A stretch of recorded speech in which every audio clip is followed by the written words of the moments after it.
What do we expect from Miles Bridges on the court now that he is eligible to return? We'll discuss that and the NBA rookie ladder all today on Locked On Hornets. You are Locked On Hornets, your daily Charlotte Hornets podcast. Part of the Locked On Podcast Network, your team every day. In a minute, cuz we live. When we downsize.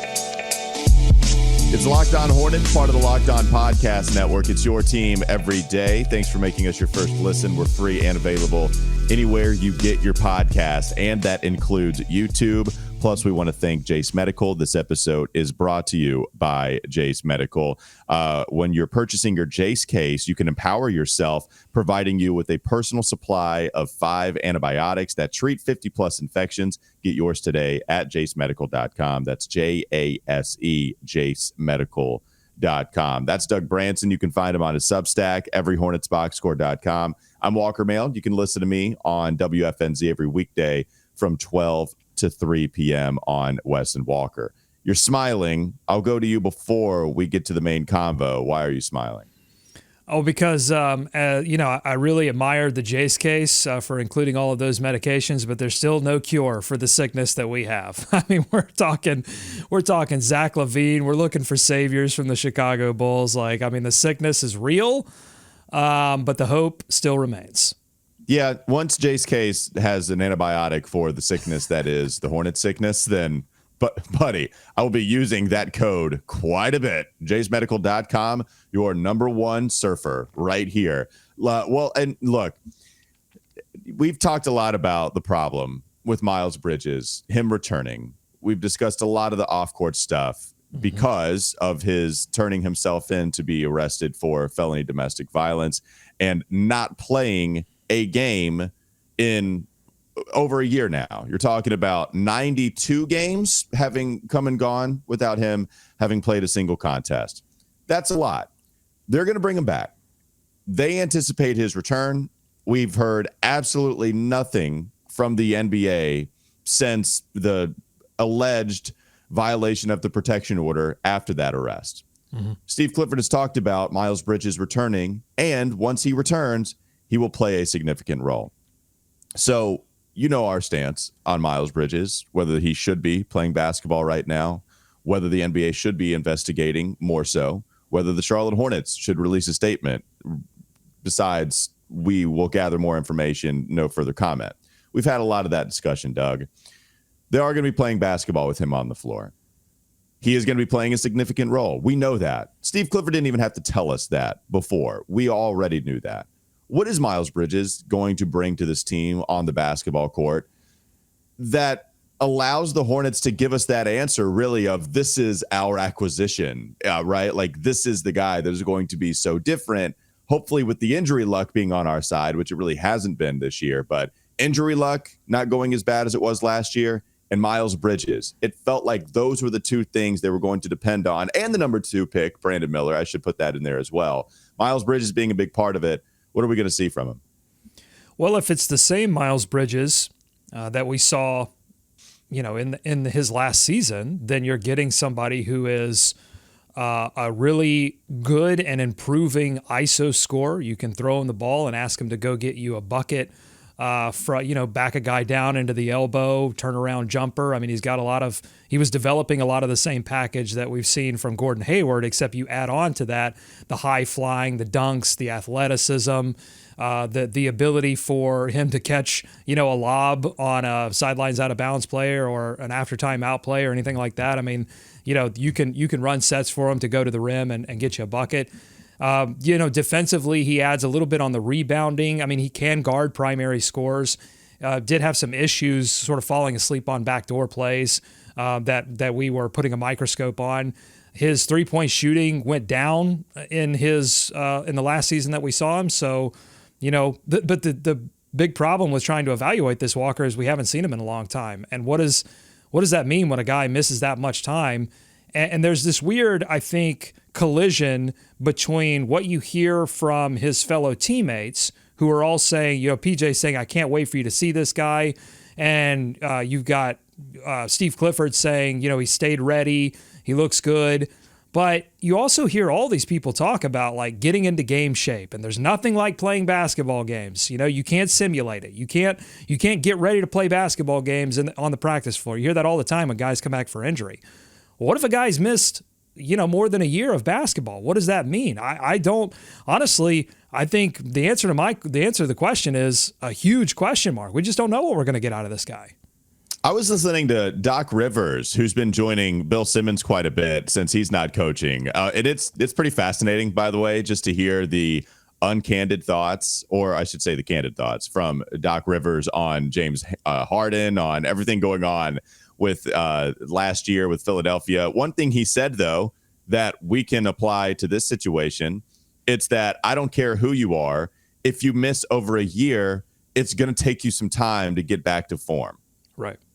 It's going to happen with Miles Bridges. I can't expect him. There might be the adrenaline, maybe even in the first couple of games, but it's not crazy to say the adrenaline, the hype up, the newness will have him ready to go for game number 1 against Milwaukee, too, a big time competition against the Bucks. So maybe that's going to happen, but maybe those stats drop if you go with a 5-game sample size, 10, 15, and then he increases those stats once again. That's something that I could see with Miles Bridges.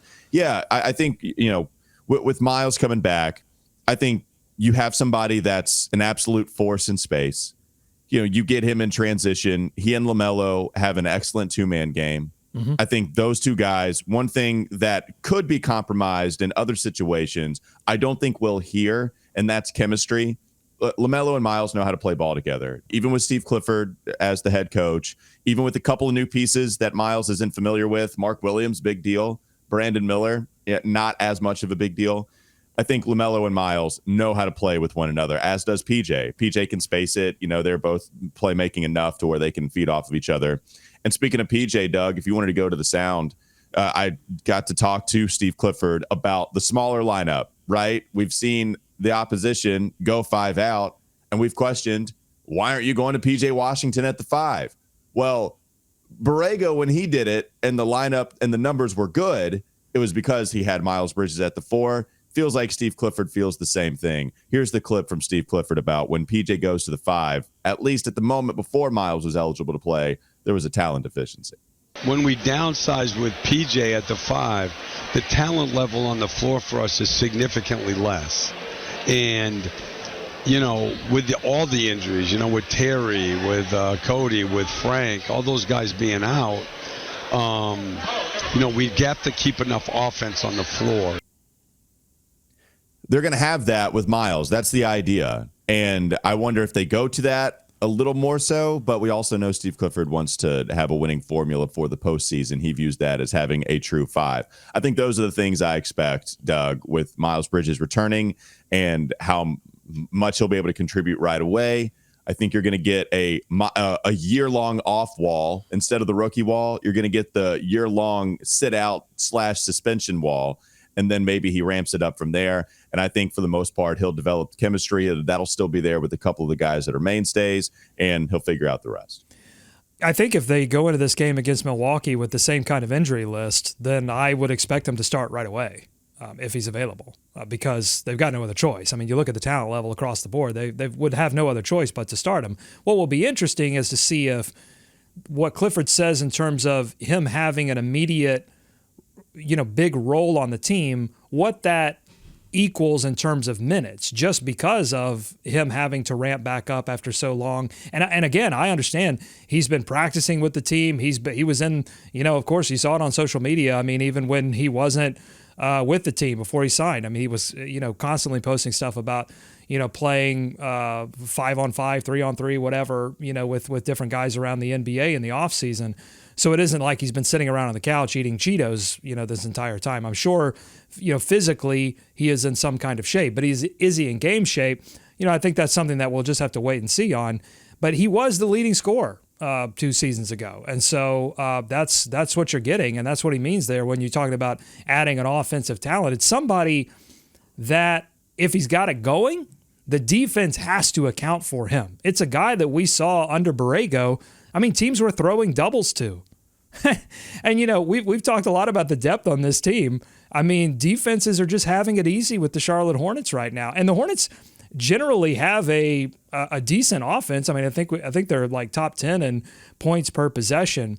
But when the game's on the line, like you saw against Miami, defenses have an easier time when they look across and they go, okay, double LaMelo off the pick and roll, let PJ fly, but everybody else we can kind of sag off and protect the rim at all costs. You can't do that with Miles Bridges on the floor. So I understand what Clifford's saying there. Oh yeah, no. Look, Miles is a good basketball player. That when you lose a good basketball player, when you lose someone that was going to get $30 million before he was arrested, that's a big deal to not have that guy on your team anymore, and then also not replace him. So some of this is on the GM, some of this is on the front office. A lot of it, depending on how much you think is actually on the shoulders of the front office, but. You do know when you lose a player like Miles Bridges, it is going to affect the product on the court. Last thing for me, man, what's going to be fascinating for me to see is where is the shooting for Miles right now? Because the outlier year is the good shooting year. The normal year for Miles since he stepped foot into the league, it's at 33%. 32.5 is rookie season. 33 is sophomore campaign. 33 his fringe all-star season. Now, the points per shot attempt, that's way up compared to all forwards, according to Cleaning the Glass, because he's been so much more effective. He got to the foul line a lot more last season. Also the outlier year, but maybe because it's the most recent, maybe that could be a trend. I actually do think that's going to be a trend because of the way that he played. That there was a fundamental difference in him getting to the foul line more, where the shooting – the volume went up and the percentage went right back to where it was the first 2 years in the league. This is a team that needs shooting, Doug. I think the volume goes down for Miles because LaMelo is coming into his own again. Gordon Hayward doesn't have a long-term injury. Terry Rozier doesn't have a long-term injury. Brandon Miller on the court, he's going to be there for the spot-up opportunities. PJ Washington is there as well. I don't think the volume is going to be as high where he was right at 5.8, but it's all about, okay, you bring that down. Does the percentage go back up? Because they need it. And if he doesn't have that, then you're not, where else do you go? This is the place you go. This is the place you told us that you're going to go. If the shooting isn't there for him, then it's going to be a whole lot of attacking, which is fine, but it would be nice to have the shooting come with it. Well, exactly. I mean, people remember the high-flying dunks. They remember the ISO scoring from 2 seasons ago, but I think the Hornets would actually be more successful with Miles if he can come in and just knock down a couple of threes a game. Like if he's giving you, 2 of 5, 3 of 7 from 3, like that would be pretty transformative for an offense that is really struggling to come back from deficits because they can't hit threes. He's going to help. I mean, on the floor, he's going to help. He's going to help you go small. He's a talented player. Defensively, we'll see. But I think you're right to bring up the rebounding. So, also, is he the only help that the Charlotte Hornets are going to bring? Do you actually expect them to do something even more so before the season's end? Let's discuss it a little more. Coming up next on the Locked On Hornets podcast. Don't go to sleep on the Hornets just yet. We talked about Zach LaVine a little bit yesterday. There is, I don't know about an update, but another interesting thing to discuss, whether the Hornets should pursue Zach LaVine or not. We'll get to it in just a moment. This episode is brought to you by FanDuel. You can score early this NFL season with America's #1 sportsbook. Right now, new customers get $150 in bonus bets with any winning $5 moneyline bet. That's $150 if your team wins. If you've been thinking about joining FanDuel, there's no better time to get in on the action. The app is easy to use. There's a wide range of betting options, including spreads, player props, over-unders, even more than that. Visit FanDuel.com/lockedon and kick off the NFL season. FanDuel, the official partner of the NFL. More Locked On Hornets ahead. We were not as definitive as the second bullet point in our rundown yesterday when we had the Zach LaVine discussion. We said, yes, it's not exactly anything that we are excited to go get. It would be fun to bring Zach LaVine aboard. When you consider what it would take to go get him, that's where I hesitate. It doesn't help defensively, but the dude is a fantastic scorer. Not even all that old, 28 years old, making a lot of money. We went all over that. But now there is a definitive bullet point saying you do not want a Zach attack. Doug, you are the one that creates the bullet points. Why did you put that in there coming in second? I think most of the comments that we got on the episode were very anti bringing in Zach LaVine. I think there were a few. There was a smattering of people that were on board with the idea of, hey, you can't be choosy when you haven't made the playoffs in 7 years, you haven't won a playoff series in over 21 years. Like it's really difficult to be choosy about the kinds of talent you bring in. Just bring in more talent when there is opportunity, like there is with the Chicago Bulls seemingly imploding and a lot of their star players that they've acquired over the years available in trades. But I think to the people that were anti-LaVine, I think it was broken into two reasons. One, fit, because you've already got Brandon Miller. Can you play those two guys together? The Hornets seem obsessed with getting Miles Bridges back on the floor. But look, Miles Bridges going to be an unrestricted free agent next offseason. So you have to take that into consideration as well. Don't know if the Hornets would even be in the driver's seat because the negotiations between Miles Bridges' team and the Hornets seemed maybe a little bit contentious there at the end when the qualifying offer was finally signed by Bridges, making him an unrestricted free agent next season. So you can't really I don't think you can take that into consideration, but there would be some fit issues there.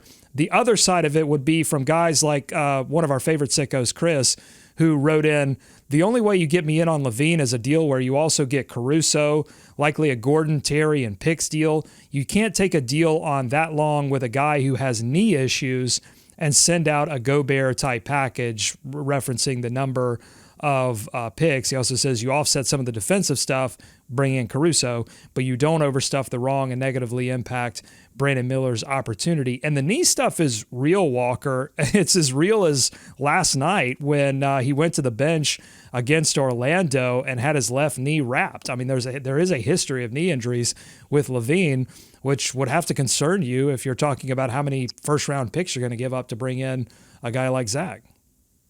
Well, and I think I was listening to the Zach Lowe pod yesterday, listening to a lot of basketball pods yesterday. A little Zach on Zach? We get a little Zach on Zach? Zach commented on Zach. It was double Zach attack. It was Zach to Zach. So when you had Lowe discussing LaVine, he was discussing how, don't be surprised if you don't get a big old haul in return because of that knee injury. Like there are people that are still a little worried about it. We got enough injuries. I get it. If you think the risk is worth taking, there is that argument. And I hear you on that.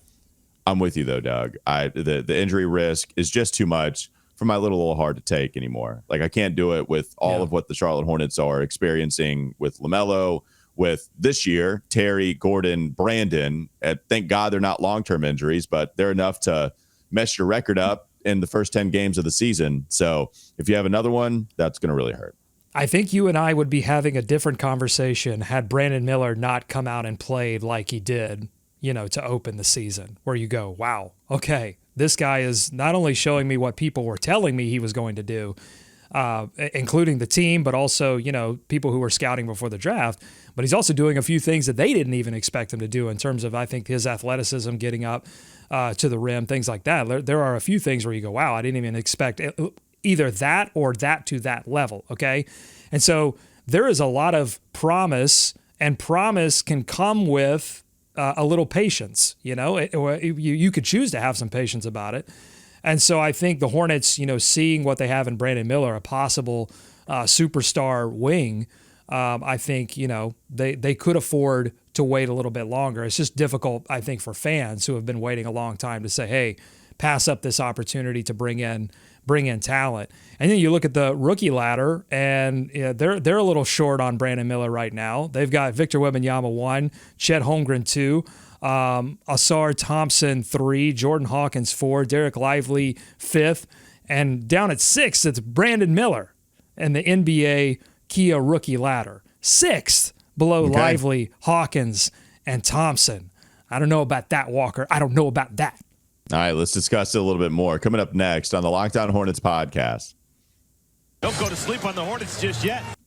Does the NBA rookie ladder have it correct? Is Brandon Miller really the sixth best rookie as it stands right now in the NBA? We'll get to that in just a moment. This episode is brought to you by Jace Medical. We spent a lot of time talking together. You and I, me and Doug, the listeners, all of us. We get fired up together on wins and losses, who starts and who sits. I'm thankful for that connection we have. I really am. And today, I want our chat to be a little more personal. I just learned that you can get a 1-year supply on ED medications. You realize what that means, right? You can bring it on extended travel. You can bring it on the next natural disaster or supply chain issue. You're covered, my friend. You don't have to worry about whether or not you can refill your generics for Cialis, Viagra, anything like that. And this is possible because of our friends at Jace Medical. Go online right now at jacemedical.com to receive your 12-month supply on your daily medication. Remember to use promo code LOCKEDON at checkout for a discount as well. A verified customer did have this to say about Jace. Quote, I'm thankful for this service. Supply chain issues caused me to cut pills in half to have it. I ordered most of my daily meds with a year supply. I also ordered an antibiotic kit. I feel secure now. Prices are lower than local pharmacies. I highly recommend this for everyone, end quote. If you or someone you love would love to get some peace of mind by having a year supply of any daily med, go to jacemedical.com to see if it's offered for you. Remember to use promo code LOCKEDON for $20 off your purchase. Again, that's locked on for $20 off your purchase at jacemedical.com. One more segment to go. Locked On Hornets. Data Doug showing up in the final segment, bringing us some interesting stats, some more nuggets like Gollum yesterday, those precious nuggets, and bringing us the NBA rookie ladder, showing us a little bit earlier that Brandon Miller was sixth on that NBA rookie ladder. Doug, what kind of stats you got for us today? Well, he dropped 2 spots. He was fourth on the last rookie ladder. And the blurb for it is funny. It says, sprained ankle in first 10 minutes versus Knicks. Missed Miami game on Tuesday. So there's your blurb explaining why Brandon Miller is down to sixth. That's how the ladder is, too. It's minimal information. It's just ranking. Like, it's perfect because you just move guys up and down the list every week, and you provide one sentence worth of information, and it doesn't even have to be information. It could just be words. It could just be, a Bitcoin password for your bread wallet. Like, that's all it could be, just a bunch of different words in there, and it actually mean nothing. Yeah, look, I'm going to kind of move him up the ladder until I figure out where he stops. And we first come to Derek Lively, and I get the impact that he's had on that team. He's starting on a good team. It's tough. But so, it's tough to argue with that. But he's also playing with Luka Doncic and Kyrie Irving. Things get a lot easier for you when you're playing with 2 superstars. So I got Brandon Miller above Lively. Jordan Hawkins, I mean, yes, he's a high volume scorer, but he's shooting 37.7% from the field. Get out of here. I mean, whatever. So he's above Jordan Hawkins. Okay. That might be where I stop. I just don't think they should have gone from 4 to 6 because, I mean, look, Asar Thompson, the things that he's doing in terms of rebounding and blocking shots from the forward position or from the, guard position is kind of crazy what he's doing in Detroit. And then you're not going to argue with Wemby and Holmgren. So right now, I still think he's the 4th best rookie, and I don't think this ankle injury is going to keep him out for very long. So I think he'll make his way back up the ladder pretty soon.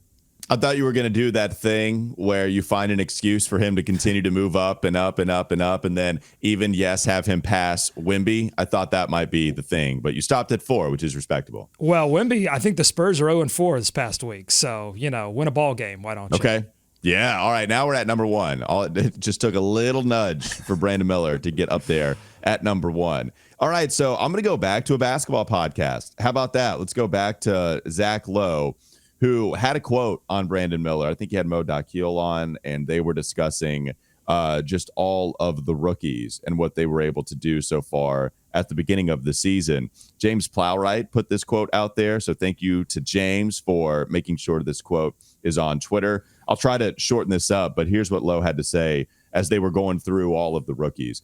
Brandon Miller just looks the part, man. He's long, smooth. They put him on a lot of elite ball handlers. Jalen Brunson, you got to go guard him. Kyrie, maybe switch on to Luka. He's getting hung up on screens every now and then, but he's game for that, and he has all the tools for it. Offensively, he doesn't get to run with the ball all that often. 9 pick-and-roll possessions per 100.